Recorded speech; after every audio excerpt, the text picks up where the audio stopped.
Hi guys! So ngayong araw ay papakita ko naman sa inyo kung paano ako magluto ng coffee flavored na popcorn. Panoorin ng buo itong video para sa tamang sukat at mga sangkap na aking ginamit. Umpisahan ko dito sa pagluluto muna ng popcorn.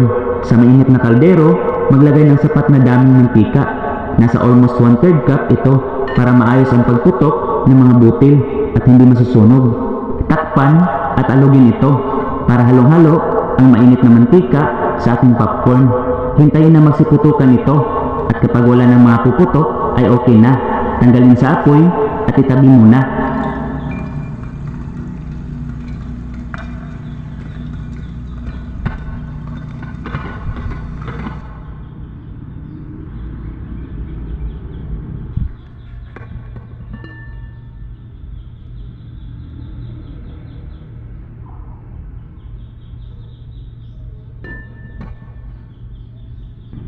At para sa ating coffee coating, ay maglagay ng 1 cup na tubig sa kawali.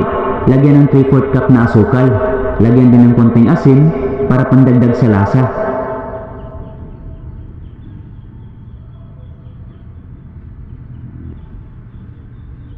Ito na guys, gumamit ako ng 2 small pack ng kape na nasa 1.9 grams ang isa. Ilagay ito lahat.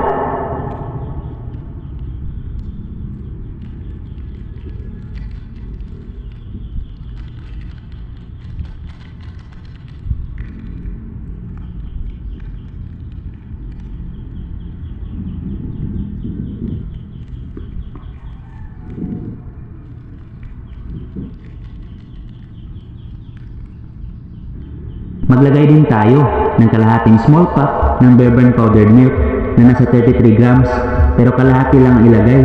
Pwede naman kayong gumamit ng ibang brand ng powdered milk. Nilagyan ko pala ito para maging balanse at hindi gaanong papait ang ating mixture at para may konting pagka-creamy sa ating coffee popcorn. Sunod na step ay haluin ito ng mabuti at lutuin hanggang sa maging medyo sticky na itong mixture.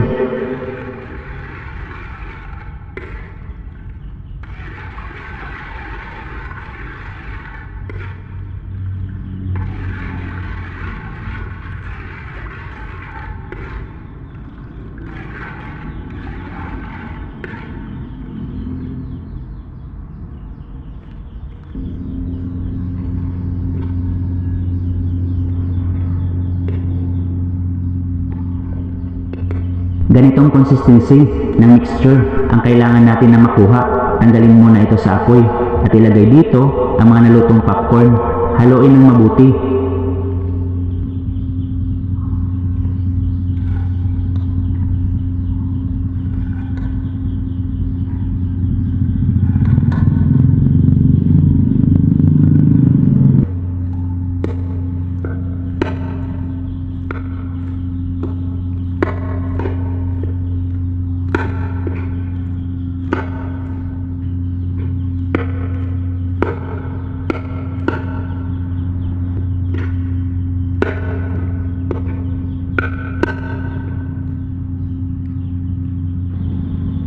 Ngayon ay babalik na natin sa apoy.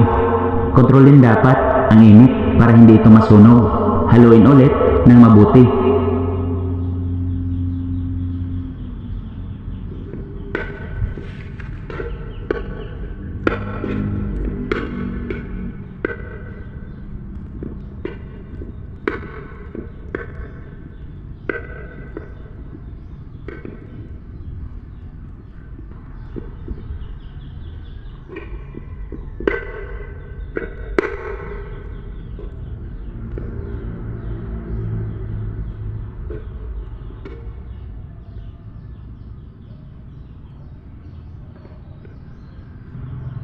Ito guys ay okay na.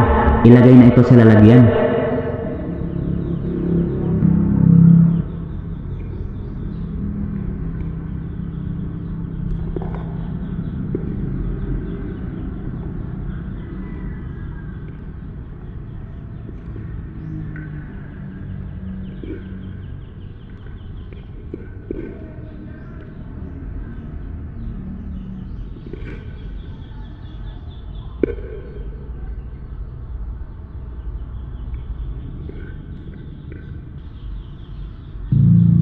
At narito na ang aking coffee flavored na popcorn. Madali lang ito gawin at konting mga sangkap lang ay makakapagluto ka na nito.